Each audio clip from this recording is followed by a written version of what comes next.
one is born with or without integrity. It's a behavior-based virtue that anyone can develop over time. You can choose to show more integrity in your life by following your moral or ethical convictions and doing the right thing in all circumstances. Always do the right thing, even if it's hard. Hello and thanks for joining us on another episode of The Eagle. My name is Aisha Muhammad. Hello out there. My name is Abdurrashid Bawa. I'm the Executive Chairman of Economic and Financial Crimes Commission. The fight against corruption is our collective responsibility. I therefore urge you to please put in your best and help the Efcc achieve its mandate of ridding Nigeria of economic and financial crimes. Together, we can win the fight, and we will win the fight.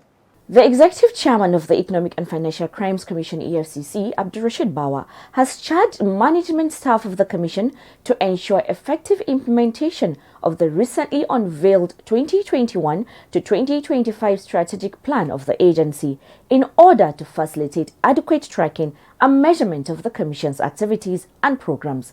Bawa, who spoke at the opening of a one-day training workshop on implementation of the EFCC strategic plan 2021 to 2025, organized by the Department of Planning, Research and Statistics of the Commission in Abuja, reminded the staff that despite the successes and milestones achieved by the Commission in its 18 years of existence, it still lacks an identity, which underscores the importance of strict implementation of the strategic plan. Here are details of the workshop. The EFCC chairman, Abdurrashid Bawa, requested management staff to be committed in driving the process and implementation of the EFCC Strategic Plan 2021 to 2025, noting that only by this will the activities and successes of the Commission be adequately measured. Bawa said despite the successes recorded by the Commission, there is the need for a strategic plan to give the Commission an identity with strict compliance. I'm very happy and glad that if you look at the 5 strategic objectives in the document, you will agree with me that already we have touched almost on all the 5 strategic objectives. Objective number 1 is to increase public engagement in the fight against economic and financial crimes. You know that we have launched an app. We have carried out a summit thanks to the directors of PAD. We have engaged the country, with several interviews. Of course, it's part of public engagement to also prosecute these cases, to also recover, and to also be let our presence be known in several workshops and seminars, etc., etc. Of course, we are working tirelessly towards producing manuals for our integrity clubs and zero tolerance clubs for the higher institutions and for secondary schools. And we are coming up, of course, with several other key activities to ensure that there is success in that objective plan. We are also aware that the second strategic objective is to improve systems and processes for the prevention of economic and financial crimes. We have launched our own we have launched our own software for case file management. The policy documents are made referral to some of the policies that will help us to improve our system. The standard operation procedures are also some of the documents that will also improve our own system. The Director of Planning, Research and Statistics, Bamanga Bello, who gave an overview of the strategic plan, stated that the plan was developed to provide a roadmap to guide the activities of the Commission towards achieving its mandate. He added that the plan is anchored on 4 thematic areas of prevention, enforcement, coordination, and institutional strengthening, with 5 objectives to achieve the mission and vision of the Commission.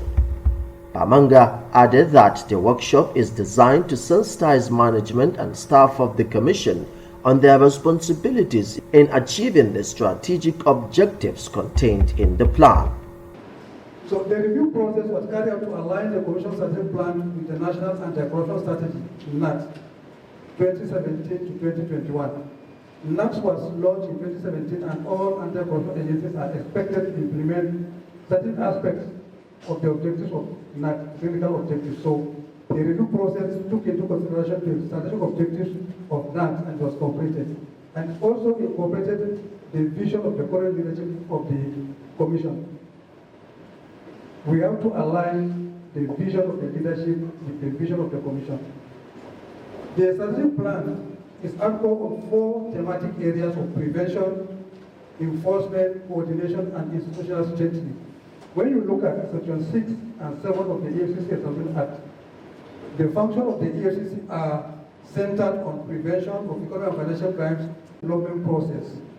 Speaking at the end of the program, Acting Commander Benin Zonal Command Nkechi Uday expressed appreciation to the DPRS for organizing the training.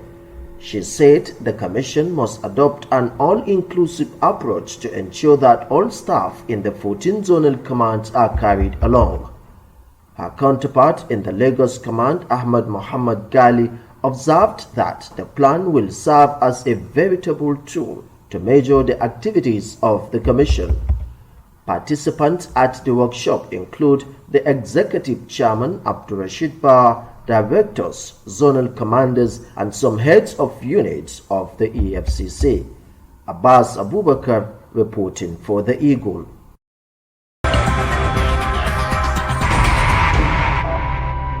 The role of religion in the fight against corruption and other social vices cannot be overemphasized, and that's why the EFCC uses every opportunity available to it to speak and encourage religious leaders in joining the Commission to fight the menace of economic and financial crimes.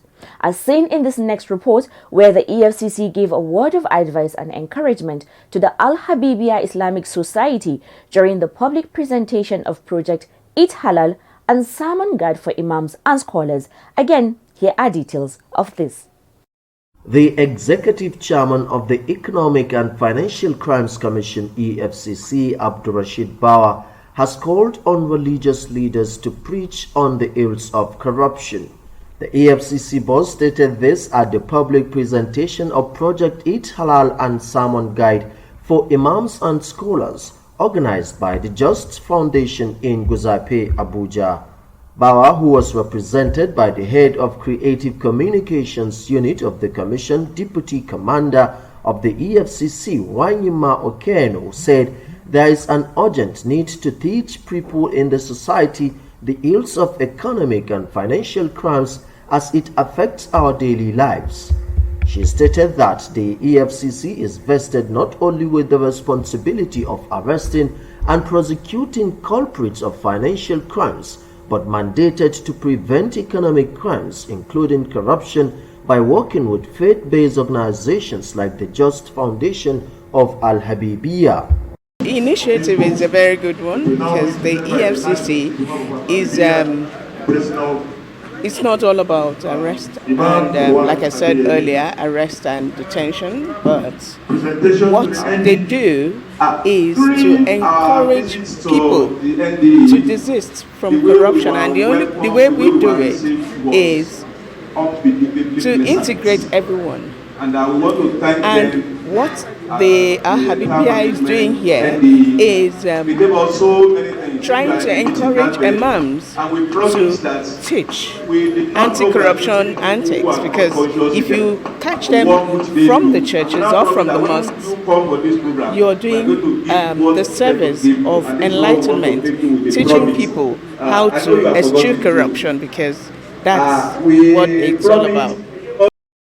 On his part, the chairman of the occasion and director, MacArthur Foundation Africa Office, Dr. Kole Shetima, expressed his delight at the launch of Sermon Guide, saying the book will serve as a guideline to imams, leaders and scholars on how to interact with people, and will also be an instrument to guide how the work should be done.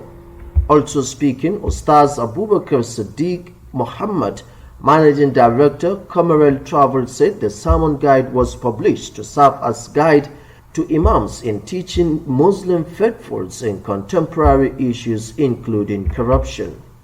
Abbas Abubakar reporting for the Eagle.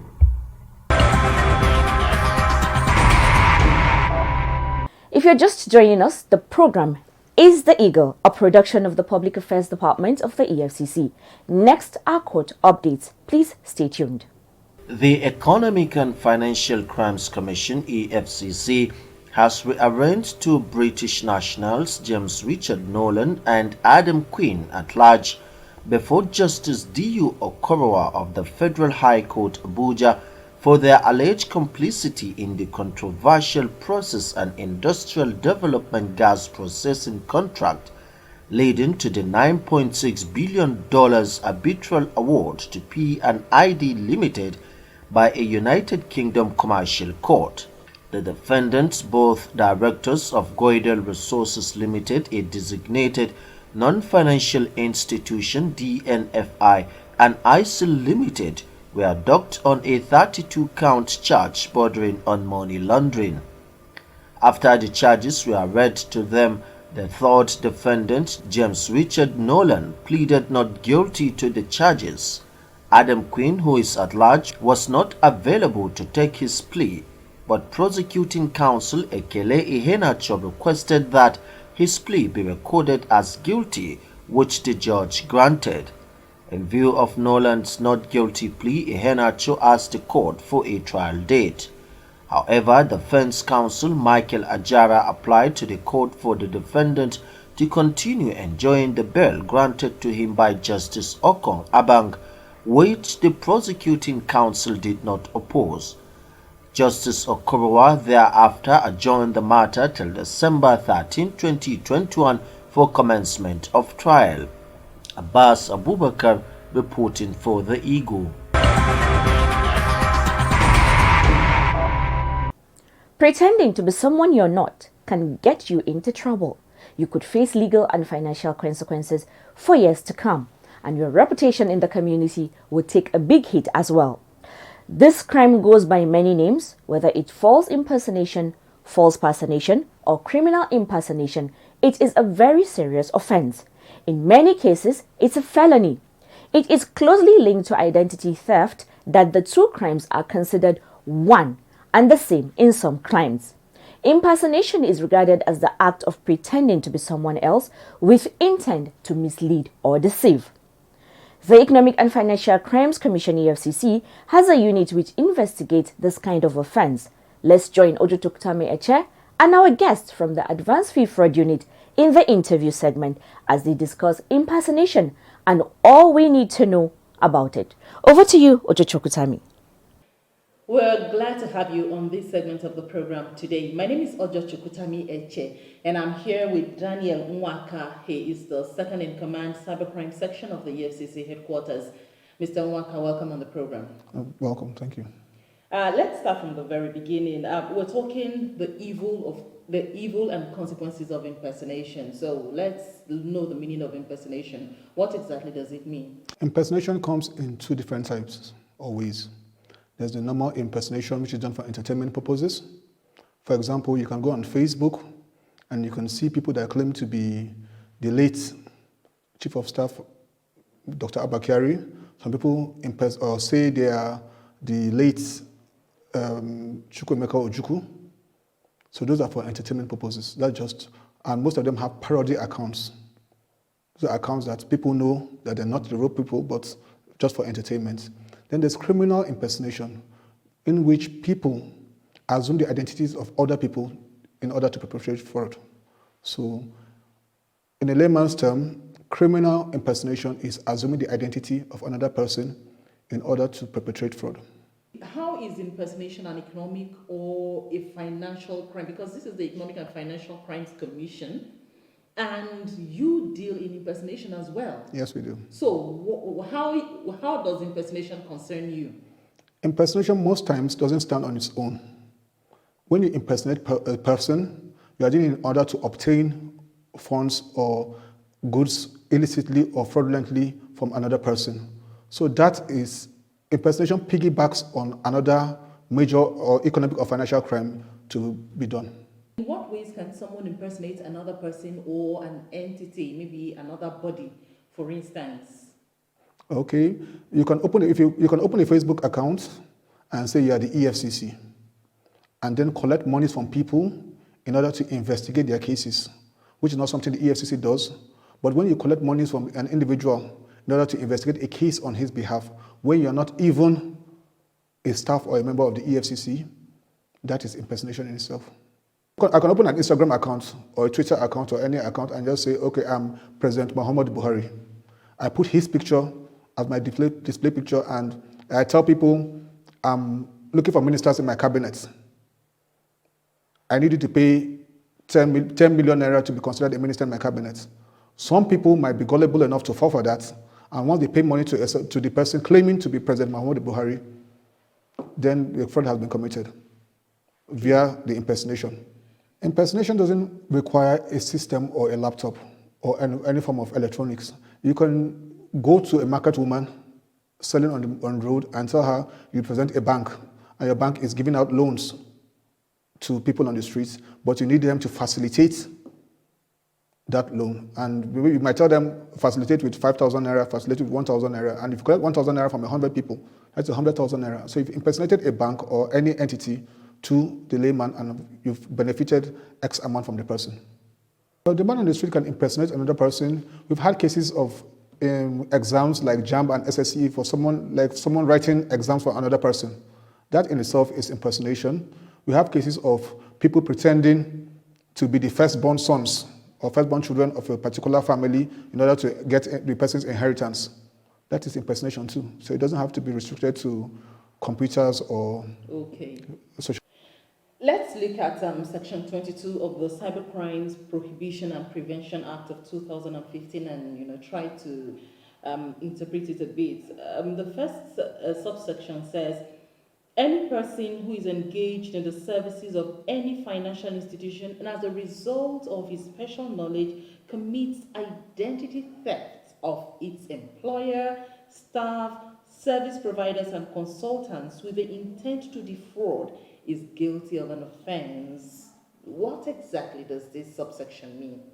This is in plain text. Anybody or any person that works for a company and uses the company's identity without consent of the company to get money from any other person without the permission of the company is perpetrating impersonation. For example, I say I'm an EFCC staff and I go to even investigate a case that has not been assigned to me by the chairman. I'm impersonating because I wasn't given that particular task by the office. Wow. Yeah, so if I'm a First Bank staff and I go and tell somebody First Bank is giving out loans, but you need to facilitate the loans with X amount of money, and I collect it without even having the mandate of First Bank, I'm committing impersonation. Another clause says, any person who fraudulently or dishonestly makes use of the electronic signature, password, or any other unique identification feature of any other person, and it goes on and on. Electronic signature, what does it mean? Electronic signatures, we all have our signatures. Some people, for convenience, have their signatures on their systems. So rather than signing 100 signatures on certificates that I want to give out, maybe I do a course and 100 participants, and I don't have the time to sign 100 signatures. I just have it on my system, and I can just put my electronic signature on each of the certificates. But if there are 100 people that participated, and there's 101 certificates, then the facilitator fraudulently obtains my electronic signature and puts it on the 101th certificate. He has impersonated my person. Claiming to be you. Claiming to be me. So that other person that has that extra one certificate has forged it and has also impersonated my person by claiming to be me. Exactly is the difference in this case between forgery and impersonation? What is the thin line between them? Forgery, impersonation for starters, is claiming to be another person. But forgery has to do more with documents. Okay. So when there's a document, when you present a document that is not authentic, that is forgery. Evil and consequences of impersonation. How does impersonation affect the perpetrator, the society, and of course, the country at large? The impersonator negatively doesn't really get affected by the impersonation because he stands to gain. That is why he is doing What it. about if the law comes after him? Well, for starters, he stands to gain, but when the law catches up with him, he goes to prison. And it's an offense. The impersonation itself is an offense.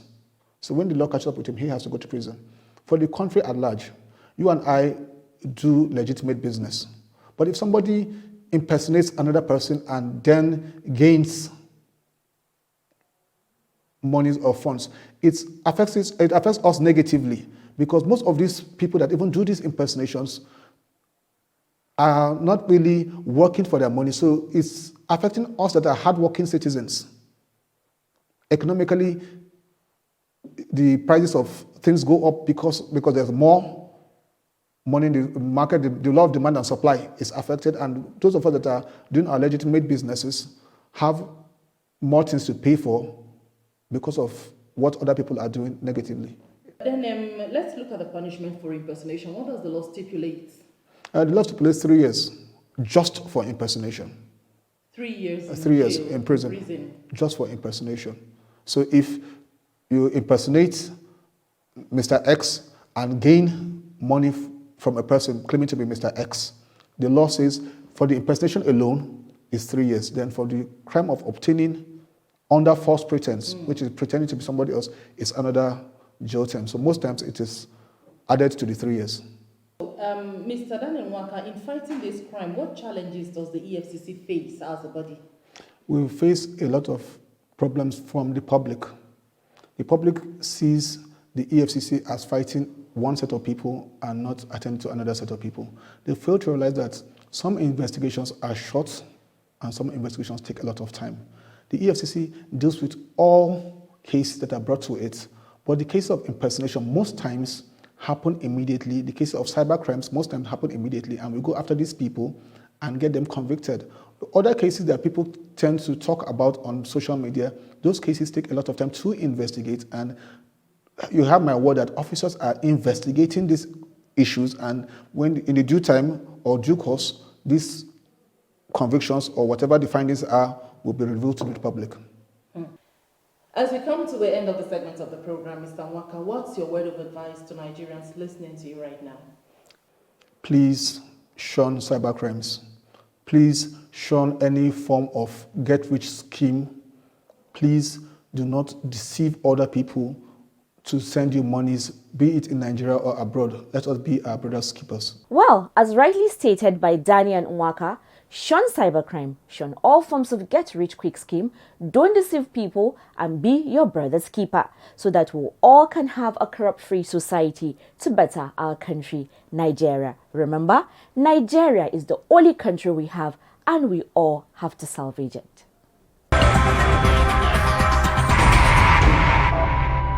Investing your resources today for a better tomorrow is what everyone prays for. But as you do this, the EFCC want to sound this note of caution. Be careful who you give your money to invest for you. This is a scam alert. Scammers are on the loose in every part of the country in these hard times. Every day, men and women are defrauded by those they trust, who you use all forms of devious means in the name of investing platforms. Be careful what type of investment scheme you subscribe to. And if you have fallen victim into the hands of any investment scammer or suspect anyone or involving in investment scam, please report to the EFCC immediately.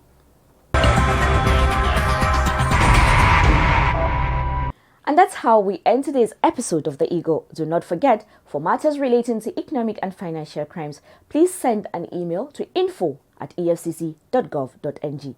And to speak to our representatives, you can call 0809 3322 644 and follow us on all our social media platforms at Official EFCC.